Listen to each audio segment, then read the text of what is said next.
Imagine this: a top-tier European basketball team swoops in and makes Caitlin Clark an offer so irresistible that she can't turn it down. We're talking serious money way beyond what the WNBA ever put on the table, and it's not that far-fetched either. Ice Hughes was ready to drop $5 million for her to play fewer than 10 games in the Big Three, so what's stopping a European team from going all in for her? The truth is the EuroLeague knows they've hit the jackpot. They've snagged one of basketball's brightest stars, and they're celebrating because why wouldn't they? Clark's potential to change the game is undeniable, and Europe was smart enough to grab her while the WNBA drove the ball.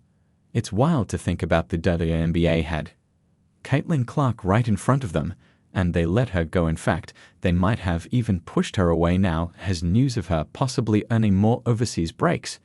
The WNBA is left wondering how they let their golden ticket slip away.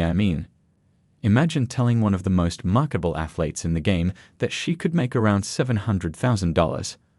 But only if she stays. Meanwhile, Europe's promising her a life free from the physical grind of the WNBA and offering a huge paycheck that doesn't even include things like housing, transportation, and taxes, because oh yeah, Europe takes care of all that too.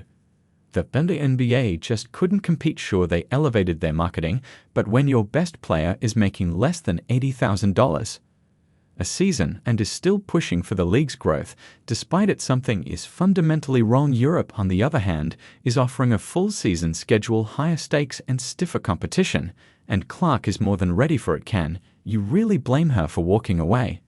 And don't even get me started on the pay gap. The highest paid WNBA player barely breaks $200,000 a year, while Clark was making a fraction of that in her rookie season. But in Europe, she's about to make hundreds of thousands more, and it's all part of the package, that even covering her living expenses. Meanwhile, the WNBA struggles to offer its players even basic perks like reliable travel.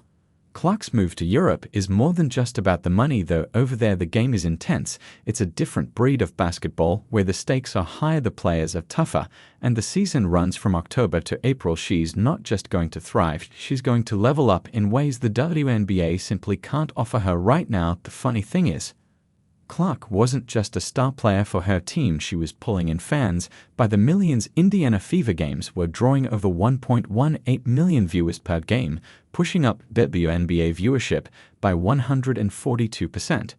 That's insane. She wasn't just a player, she was the WNBA's future, and now she's gone just like that. Now the WNBA has to deal with the fallout. Without Clark, their ratings are likely to plummet. During the playoffs, viewership tanked. When she wasn't on the court, the numbers don't lie. The league was riding a wave of popularity thanks to her, and now they're left scratching their heads, wondering how they let it all slip away. What's even more embarrassing for the WNBA is that Clark, not just a game changer on the court in Europe, she's about to become a marketing sensation. Endorsements, sponsorships, brand deals. She's about to be on billboards from London to Paris. Europe knows what they're doing, and they're going to capitalize on her star power in ways the WNBA never could. And while Europe is rolling out the red carpet, the one bar is left with empty arenas and dwindling ratings. Clark was their key to the future, and they let her walk now. Europe's fan base, already some of the most passionate in the world, gets to witness her brilliance up close. It's like Kobe Bryant's European tour all over again, except this time it's Caitlin Clark. The energy in those arenas is about to reach a fever pitch. Honestly, this isn't just a loss for the WNBA, it's a gut punch. They had the chance to lock down one of the most exciting players in the sport, and they completely blew it. Now Europe gets the win, while the WNBA is left scrambling, asking what went wrong. Well, everything went wrong, and they have no one to blame but themselves. The game overseas is about to get a whole lot more exciting with Caitlin Clark in the mix, and the WNBA, well, they'll just have to watch from the sidelines. English, auto-generated. All Caitlin Clark related for you recently uploaded watched.